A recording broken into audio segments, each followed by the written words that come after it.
दे सकते हैं, लच्छेदार भाषा में कोई भी दे सकता है, लेकिन लोग उसको सुनते कम है, उसके जीवन को देखते हैं। मैं एक बार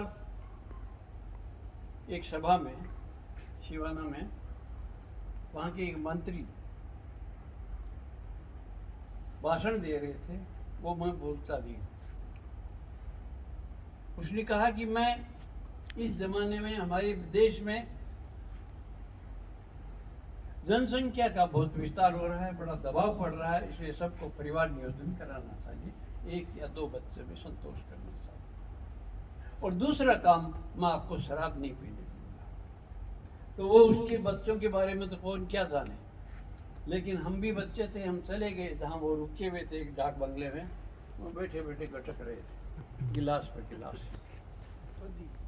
हाँ, खुद ही। कभी तो वो अनुकरणीय नहीं हो सकता, उसका कोई पालन नहीं करता, तो आचरणहीन ज्ञानी भी लोगों के पतन का कारण बनता है। और आप लोग ऐसी कौम के बंदे हैं जिनको देख करके अपना मार्ग निश्चय किया करते थे, और हम आज के दिन लोगों को देख करके अपना मार्ग निश्चय करते हैं। कभी हमारा हाथ ऊपर हुआ करता था, हम दाता थे, आज हमारा हाथ नीचा है। कोई टिकट दे दो, कोई पैसा दे दो, कोई नौकरी दे दो, कोई बेटी दे दो, जमाई दे दो। भगवान से कोई मांग करने की आवश्यकता ही नहीं है, भगवान सब जानता है। भगवान को तो से प्रार्थना करनी हो तो यही करनी चाहिए कि मैं आपको कभी भूलूं नहीं। तो हम भगवान को नहीं भूलते हैं तो रास्ता नहीं भूल पाएंगे, चाह करके भी नहीं भूल पाएंगे। और इसीलिए सत्पुरुषों की वाणी का सम्मान करना चाहिए, और क्षत्रिय युवक संघ ऐसे ही सत्पुरुष के जीवन की कहानी है।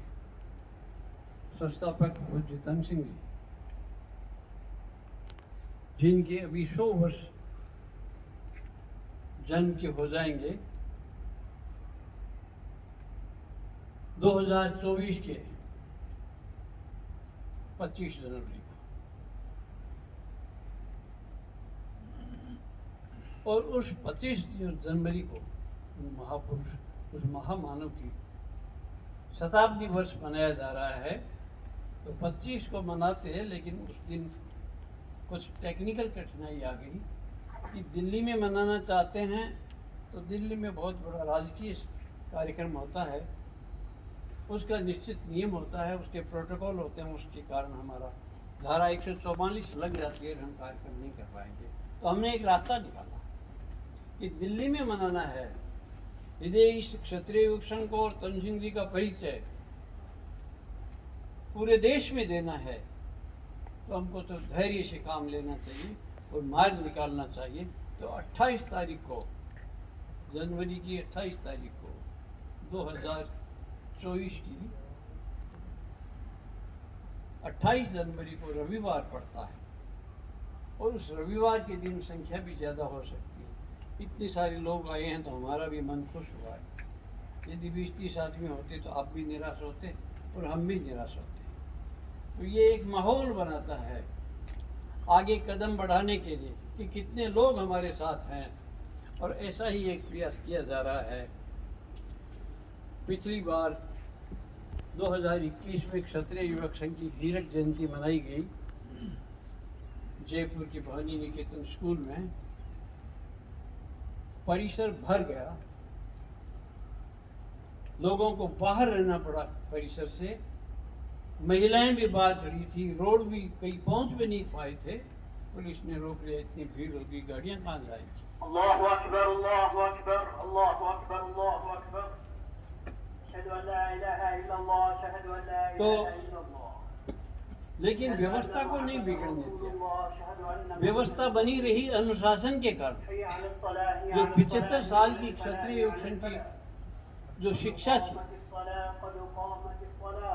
इतने लोग इकट्ठे होते हैं तो पुलिस को बहुत काम करना पड़ता है।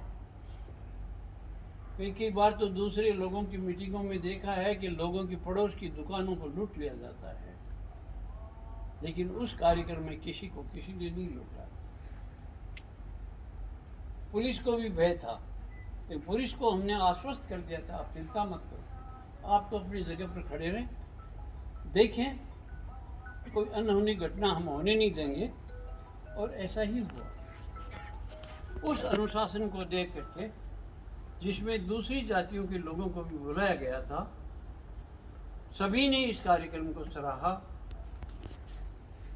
और सभी की ये मांग होने लगी अपने अपने समाज की कि हमको भी ऐसा कार्यक्रम करना चाहिए। तो एक बड़ा समाज है जो हमेशा उनके हमारे टकराव रहता है,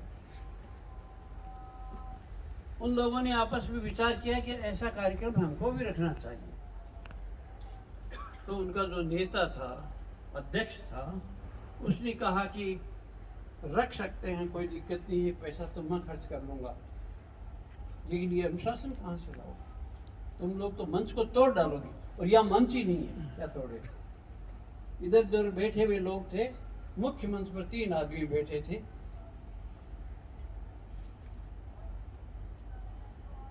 ऐसी कोई सभा नहीं जिसमें लोग बोलने को आतुर न हो। यहाँ जिनको कहा गया वो ही 5-5 मिनट बोले, चाहे मंत्री हो चाहे संतरी हो। इसके अतिरिक्त किसी को बोलने का अवसर भी नहीं दिया, कोई हल्ला नहीं हुआ।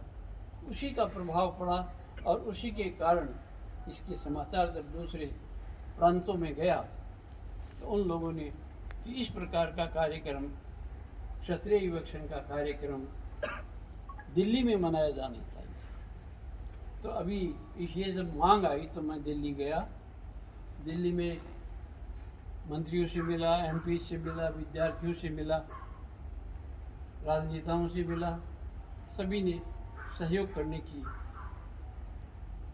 इच्छा प्रकट की।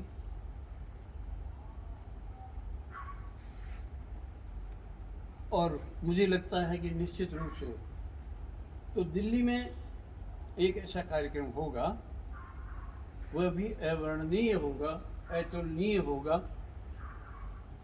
और जब हमने इस बात को जगह जगह पर प्रचारित किया तो बाड़मेर से, जैसलमेर से, उदयपुर से, गुजरात से जो दूर पड़ते हैं वहाँ से ट्रेनें भर भर के जाने वाली हैं। नज़दीक वाले लोग बसों से जाएंगे, कारों से जाएंगे। और अभी मेरे यहाँ आने से कुछ दिन पहले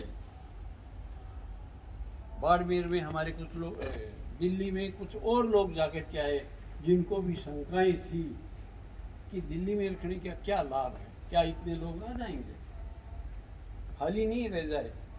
तो उन्होंने फिर रिपोर्ट दी, मुझे खुशी हुई कि भवानी निकेतन में जितने लोग आए उतने नहीं तो उसके आसपास लोग आएंगे, और दिल्ली में आएंगे तो उसका एक प्रभाव पड़ेगा। और इसके बाद में आप कहेंगे, दुनिया कहेगी, तो दुनिया की एक बहुत बड़ी केंद्रीय जगह पर हम पूरी दुनिया भर का कार्यक्रम रखेंगे, आप जैसे लोग उसमें आ सकते हैं। इस कार्यक्रम में भी अभी जो जनवरी में होने वाला है, कर्ण सिंह जी की जन्म जयंती समारोह, उसमें मैं आपको आमंत्रित करने के लिए आया हूँ। मेरे निमंत्रण को आप लोग स्वीकार करें। जय श्री राम।